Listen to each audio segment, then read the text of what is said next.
Do you, and now I'm talking with my friends in Poland, and they are worried that you align yourself too much with Putin. What's your message for them? Well, if I didn't align myself with both of them, you'd never have a deal. You want me to say really terrible things about Putin and then say, "Hi, Vladimir, how are we doing on the deal?" That doesn't work that way. I'm not aligned with Putin. I'm not aligned with anybody. I'm aligned with the United States of America and for the good of the world. I'm aligned with the world, and I want to get this thing over with. You see the hatred he's got for Putin. It's very tough for me to make a deal with that kind of hate. He's got tremendous hatred, and I understand that, but I can tell you the other side isn't exactly in love with, him either. So it's not a question of alignment. I'm aligned with the world. I want to get the thing set. I'm aligned with Europe. I want to see if we can get this thing done. You want me to be tough? I could be tougher than any human being you've ever seen. I'd be so tough. But you're never going to get a deal that way. So that's the way it goes. All right, one more question. I will respond to this. So look, for 4 years in the United States of America, we had a president who stood up at press conferences and talked tough about Vladimir Putin, and then Putin invaded Ukraine and destroyed a significant chunk of the country. The path to peace and the path to prosperity is maybe engaging in diplomacy. We tried the pathway of Joe Biden, of thumping our chest and pretending that the President of the United States' words mattered more than the President of the United States' actions. What makes America a good country is America engaging in diplomacy. That's what President Trump is doing. Can I ask you? Sure. Yeah? Yeah. Okay. So he occupied our parts, big parts of Ukraine, part of East and Crimea. So he occupied it on 2014. So during a lot of years, so I'm not speaking about just Biden, but those time was Obama, then President Obama, then President Trump, then President Biden, now President Trump, and God bless, now President Trump will stop him. But during 2014, nobody stopped him. He just occupied and took. He killed people. You know what the contact 2015. 2014. 2014 and 2015. 2014. Yeah. So I was not here. Yeah, but that's exactly right. Yes, but during 2014 till 2022, the situation the same. The people are been dying on the contact line. Nobody stopped him. You know that we had conversations with him, a lot of conversation, my bilateral conversation, and we signed with him, me, like a new president. In 2019, I signed with him the deal.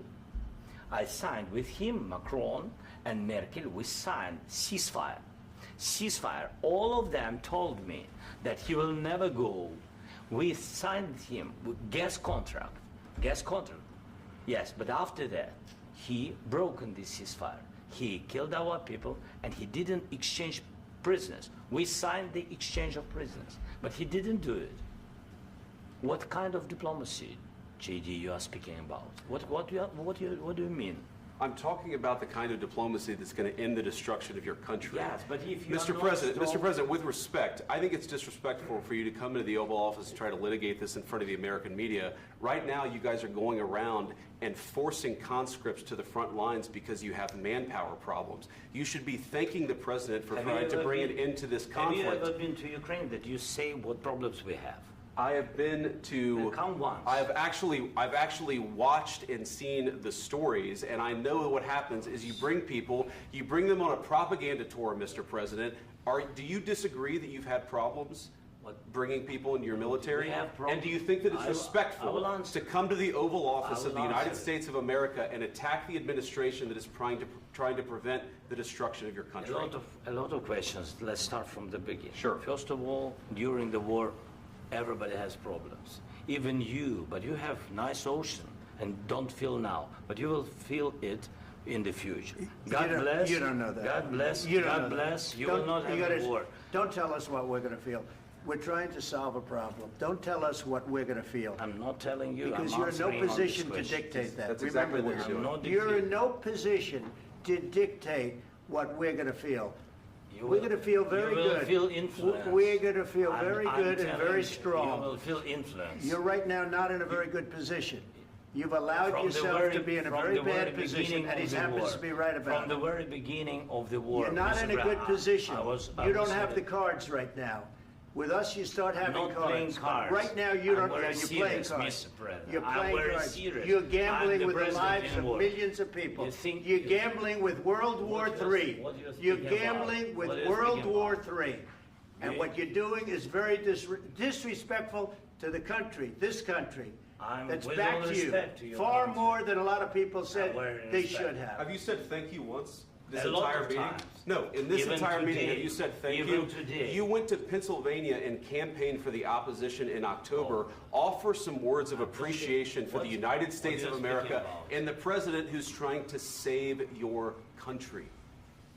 Please, you think that if you will speak very loudly about the war, you can... He's not speaking loudly. He's not speaking loudly.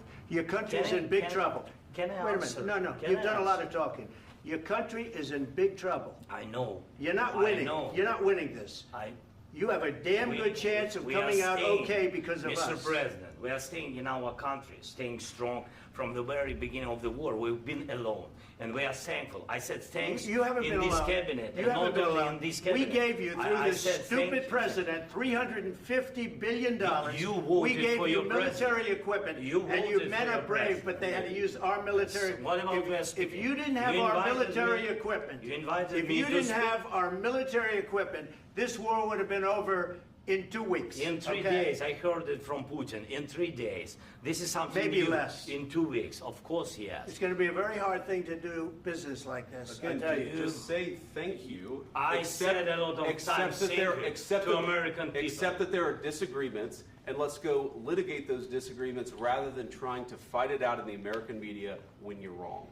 We know that you're wrong. But you see, I think it's good for the American people to see what's going on. I understand, sir. I think it's I very understand. important. That's why I kept this going so long. You have to be thankful. You I'm- don't have the I'm cards. thankful. You're buried there. Your people are dying. tell you You're again, running I low know. on soldiers. Don't- Listen, don't please, you're running Mr. low on President. soldiers. It would be a damn good thing. Mr. And then President. then you tell us, I don't want a ceasefire. I don't want a ceasefire. I want to go and I want this. Look, if you could get a ceasefire right now, I tell you, you take it so the bullets stop flying and your men stop getting killed. Of course, we want to stop the war. But you're I saying said- you don't want a ceasefire. But I said to you, I want a with ceasefire. guarantees. Because you'll get a ceasefire faster than an agreement. Ask our people about ceasefire, what they think. That wasn't doesn't with matter me. for you what- That what wasn't this with me. means. It That was wasn't with with you. a guy named Biden who was not a smart person. But this That is was your, with, this that was is with your Obama. president. It was your president. Excuse me. That was with Obama, who gave you sheets, and I gave you javelins. Yes. I gave you the javelins to take out all those tanks. Obama gave you sheets. In fact, the statement is Obama gave sheets and Trump gave javelins. You got to be more thankful, because let me tell you, you don't have the cards. With us, you have the cards. But without us, you don't have any cards. One more question to Mr. Vice President. I'm sorry. It's going to be a tough deal to make, Um, because the attitudes have to change. what if Russia breaks ceasefire? What if Russia breaks peace talks? What do you do then? I understand that it's a heated conversation right What now. are you but saying? what She's if asking, what if Russia breaks the ceasefire? What if anything? What if a bomb drops on your head right now? But they have Okay? broken the What if they ceasefire broke it? many I don't times. know. They broke it with Biden because Biden, they didn't respect him. They didn't respect Obama. They respect me. But what Let me tell you, Putin went through a hell of a lot with me. He went through a phony witch hunt where they used him and Russia. Russia. You ever hear of that deal? That was a phony Hunter Biden, Joe Biden scam. Hillary Clinton, Shifty Adam Schiff. It was a Democrat scam. And he had to go through that. And he did go through it. We didn't end up in a war. And he went through it. He was accused of all that stuff. He had nothing to do with it. It came out of Hunter Biden's bathroom. It came out of Hunter Biden's bedroom. It was disgusting. And then they said, oh, the laptop from hell was made by Russia. The 51 agents. The whole thing was a scam. And he had to put up with that. He was being accused of all that stuff. All I can say is this. He might have broken deals with Obama and Bush, and he might have broken them with Biden. He did, maybe. Maybe he didn't. I don't know what happened. But he didn't break them with me. He wants to make a deal. I don't know if you can make a deal. The problem is, I've empowered you to be a tough guy. And I don't think you'd be a tough guy without the United States. And your people are very brave. But you're either going to make a deal or we're out. And if we're out, you'll fight it out. I don't think it's going to be pretty, but you'll fight it out. But you don't have the cards. But once we sign that deal, you're in a much better position. But you're not acting at all thankful. And that's not a nice thing. I'll be honest, that's not a nice thing. All right, I think we've seen enough. What do you think? Huh? This is going to be great television, I will say that. All right, we'll see what we can do about putting it together. Thanks.